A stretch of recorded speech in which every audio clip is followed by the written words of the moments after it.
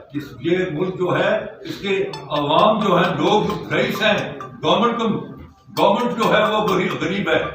آپ چند خاندانوں کو پکڑ لیں اور ان سے حرام حلال کی آمدنی نچوڑیں نیبو کی طرح, آپ کے سارے قرضے, IMF, World Bank, Asian Bank, سب قرضے ہٹ جائیں گے, اور اتنے پیسے ہی بچ جائیں گے کہ وہ آپ کے جو منصوبے جو کھڑے ہوئے پیسے نہ ہونے کی وجہ سے وہ جاری و ساری ہو جائیں گے. یہ ہے کہ انہوں نے ظلم کیا کیا, لوٹا. اگر لوٹ کر یہ ریسائیکل کرتے تھے پیسے, یا دوبارہ فیکٹریاں لگ جاتی, جرم پھر بھی ہوتا لیکن بہت لیسر اماؤنٹ کا جرم ہوتا. لیکن انہوں نے کیا کیا, منی لانڈرنگ کر دی, ملک سے باہر پیسہ بھیج دیا. اور ملک سے باہر پیسہ بھیجنا کسی ریاست کا ایسے ہی ہے کہ جیسے کسی پہلوان سے اس کے 6 بوتیں خون کی نکالیں, آدھے گھنٹے کے بعد وہ پہلوان مر جائے گا, اور جس ریاست سے اس کا پیسہ نکال جائے وہ ریاست بینکرپٹ ہو جاتی ہے, جو آج ہماری پوزیشن ہے. آج آپ $3 ارب جو کئی فیملیز ہیں جن کے پاس $50 بلین پڑے ہوئے ہیں, $3 بلین کے لیے آپ نے ناک کی لکیریں کاٹی ہیں. آپ کا پرائم منسٹر آن ریکارڈ, اس نے لکیریں کاٹی ہیں. کیا یہ پاکستان تھا کہ $3 ارب کے لیے آپ ایک بینک کی لکیریں کاٹ رہے ہیں اور لوگ آپ کو ڈکٹیٹ کر رہے ہیں؟ پاکستان اس لیے بنایا تھا. بات یہ ہے کہ پاکستان ایک عظیم ملک ہے,